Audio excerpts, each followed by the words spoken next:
Day 10, Leanne just finished squelching my dream. I moved something that was on the shelf because it looked like it was coming out of my head. Yeah. It wasn't a good look. I thought dream was appropriate to come out of your head. I know. Welcome back to day 10. So did you do any life-changing rescheduling or reshaping of your schedule after yesterday? Very curious about that. Put that in the comments. At 7 p.m.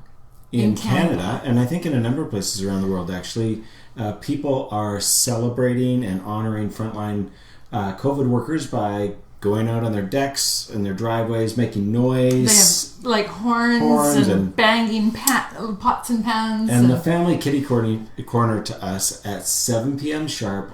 There's a whole band of little kids. They all come out and they all bang their pots. It's part of their daily routine. And we were thinking, because we saw them yesterday, and that's a part of something that family is doing to build routine moments, that kind of celebration, majestical moments. So anyway, today is all about productivity, and getting stuff done is hard, like in regular life, but are you finding it even harder through this virus? Yes.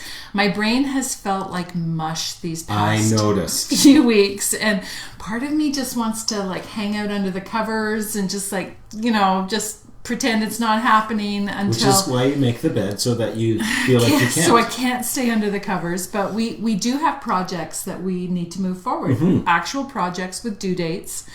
But it's also good to stay productive in these days because it gives us a sense of normalcy and accomplishment in the middle of the stress.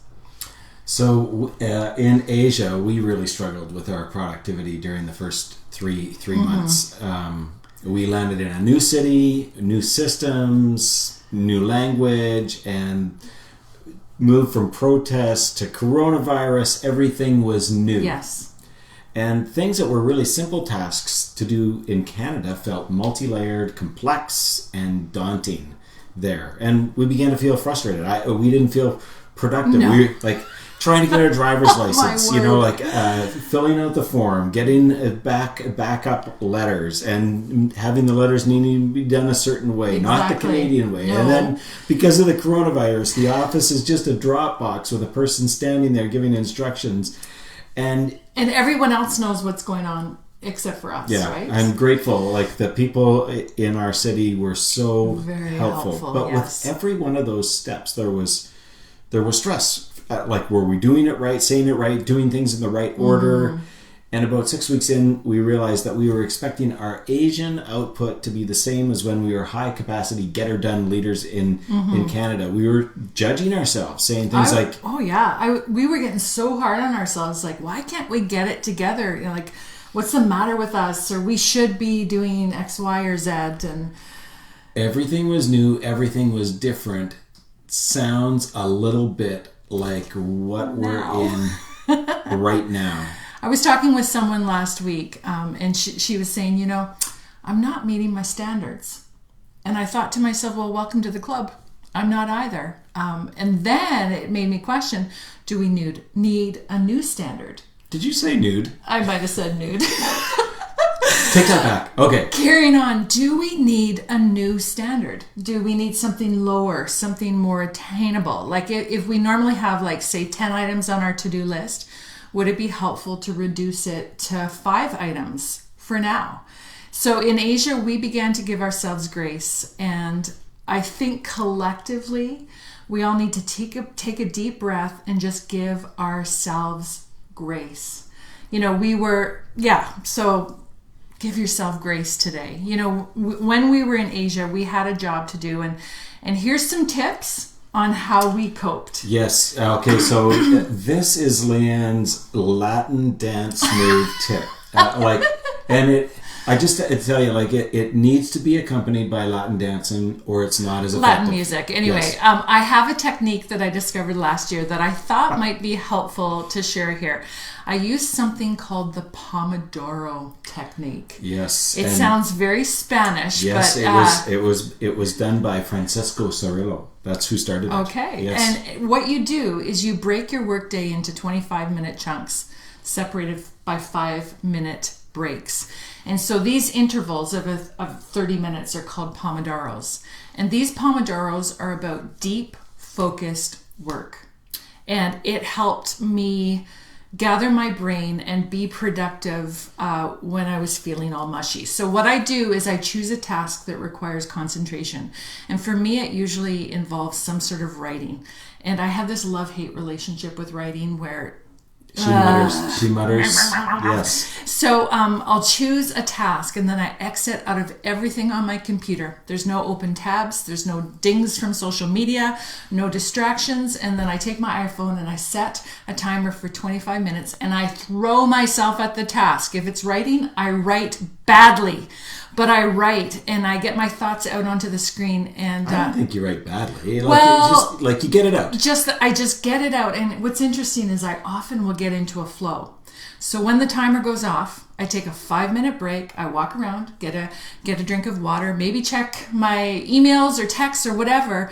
And then I go back into another Pomodoro. So really, it's about creating a boundary so that I can do a deep dive in what needs to happen. I think part of the mushiness that's going on right now is there's just so many distractions, anxiety, stress, that kind of thing. So many things pushing at us. Yeah, so that's a tip for me. And it was life-changing. After 4 Pomodoros, you're supposed to take a longer a 15 to 20 minute dance break, and that's where the dancing comes in. You crank the Latin music and just let it all out. We like to call it a Latin moment. Anyway, go on. I sometimes join in with Leanne's Pomodoros.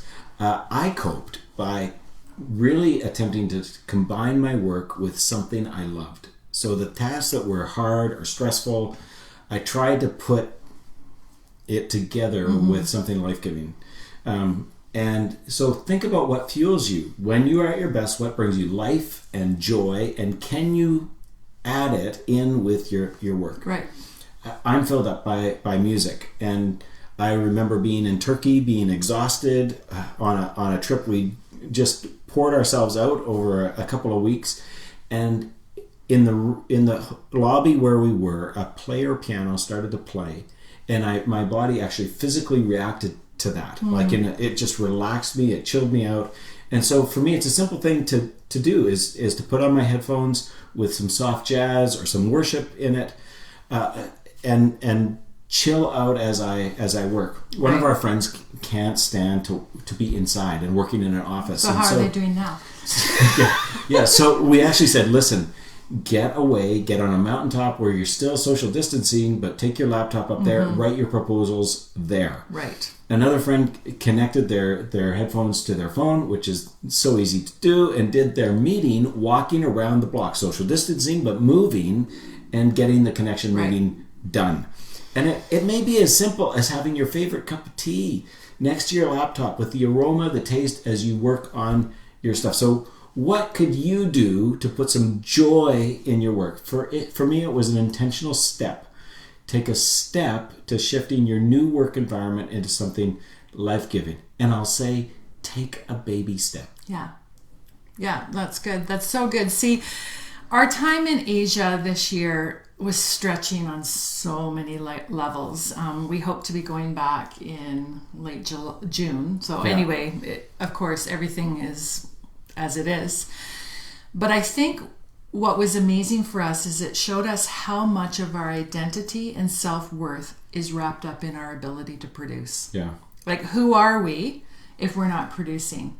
And I mean, this is stuff we know, but then when we're actually challenged in it, I was surprised by how crappy I felt when I wasn't producing. So we needed to come back to the basics of just who we are. And we landed in Romans 8. And I'm going to read this to you. It's from the Message. It says, "Do you think anyone is going to be able to drive a wedge between us and Christ's love for us? There is no way.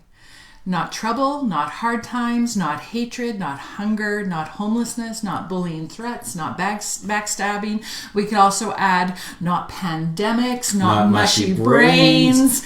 None of this phases us because Jesus loves us. Jesus loves us, and absolutely nothing can get between us and God's love because of the way that Jesus, our master, has embraced us. So in the middle of this, remember that Jesus loves you, and he's here. He's near to us right now. And if you're not producing as much, so what? So your challenge. Yes. Try the new Latin dance, the Pomodoro. It's spelled Pomodoro.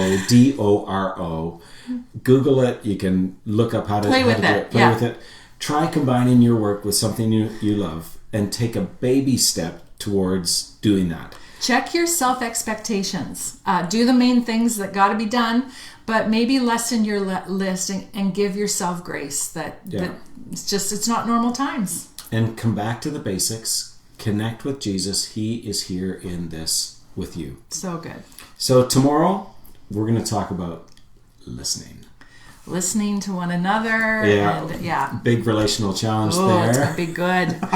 Okay, so remember, together. You've got this. You've got it. Over and out.